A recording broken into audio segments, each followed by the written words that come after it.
the big question that we get a lot of, I get calls and I get people come to the office, do you think I have parasites?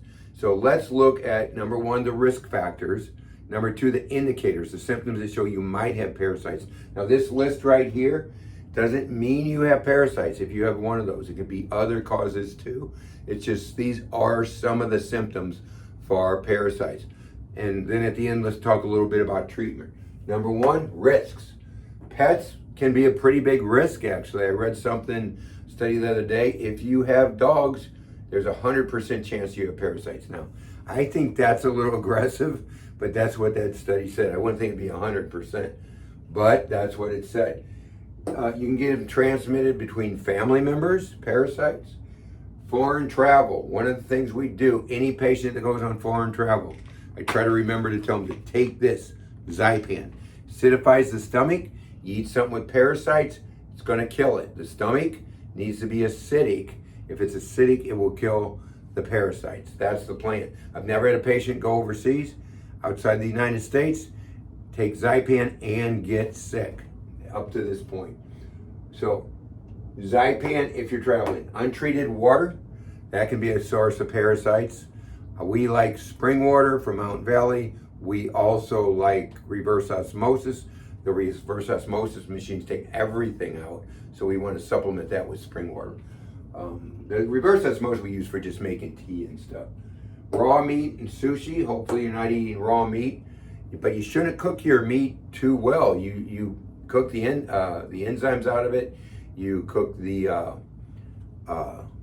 some of the nutrition, the amino acids out of it, so you heat them too much, so we don't get the amino acids we should. So raw meat, sushi, of course, can be a pretty big source of parasites, and that's good because I would hate sushi.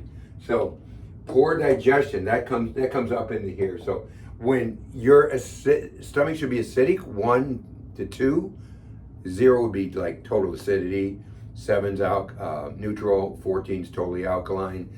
If it's 1 to 2, that's very acidic. It'll kill things, bacteria, viruses, parasites, things like that. So poor digestion, big problem. Now let's look at some of the symptoms. Chronic allergies can actually be parasites. Again, that doesn't mean you have parasites. We have to test, we treat accordingly when we have these symptoms, but some people we have to test. We just tested a guy, terrible skin problem. And when he first came in, arms were totally red, his body was red, it was just terrible. So we had some response, but we had to get and test and see what might be going on in the gut. So we run like diagnostic GI1 or diagnostic GI2. We find all kinds of stuff in the gut. His gut had alpha-1 anti-chymotrypsins, which means it's very inflamed. It had yeast in it, which can go to the skin, because whenever it's on the skin, we look to the gut and we look to the blood. It also had Staph aureus. So we had a problem, and so we can address that problem accordingly. Eyes, dark circles on their eyes. You'll see people real dark. That can be parasites. Now here's the digestive stuff, and so this doesn't mean if you have one of these you have parasites, but it might. Bloating, gas, belching, gas, that's because of the pH thing I just talked about. Reduced or excessive hunger can be parasites, constipation, diarrhea, anal itching. You see that a lot. People have that problem, and that can be parasites.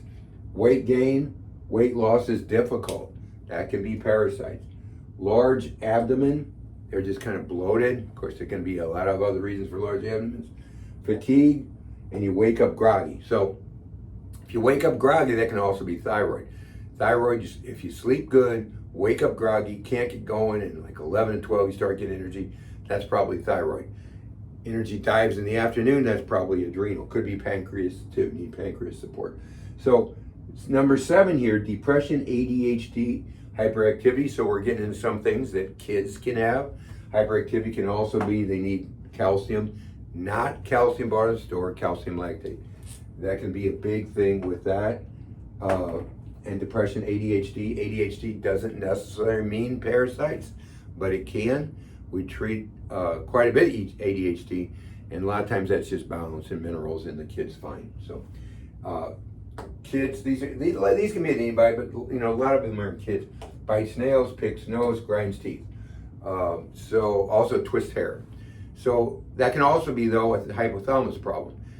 So one girl recently, she was with her mom and she was twirling her hair and she was biting her nails. I said, your daughter's got a hypothalamus problem. Give her one hypothalamus a day, alleviated that problem in about, I think it was 3 weeks, and she stopped doing that. So, but it can be parasites. Now, when you find parasites, or you know, if you're having, if you think there's parasites or patients are seeing parasites in their stool, you start on the parasite protocol. Now, some we do have to test because there's more things like the gentleman I told you about with the alpha-1 antitrypsin, inflammation, yeast, staph aureus. Antitrypsin means there's inflammation. So when you have that, you know, you have to be a little more aggressive. So, but he didn't have parasites. But there's a few ways we do parasites. But the one thing that every way is in common is we've got to kill them and lay off. Kill them, lay off. Kill them, lay off. You have to kill them. When you lay off the herbs, then the eggs hatch. Then you got to kill them again. Then the eggs hatch. Then you got to kill them again. And it takes a while to really totally get parasites under control sometimes. And sometimes it doesn't. But that's how you got to handle parasites. So do you have parasites? You might. You have some of the symptoms. You could. The test from diagnostics, GI1 or GI2. GI1 shows, I believe, parasites, a couple other things. GI2 is more comprehensive. But either one of them can test and see if you have parasites, and can, you know, if you have parasites and they're affecting you, it can really change your life when you get rid of them. So that's the deal on parasites. So if you have any questions on that, you can call us 314-843-9355, and we can help you with whether it's parasites or not.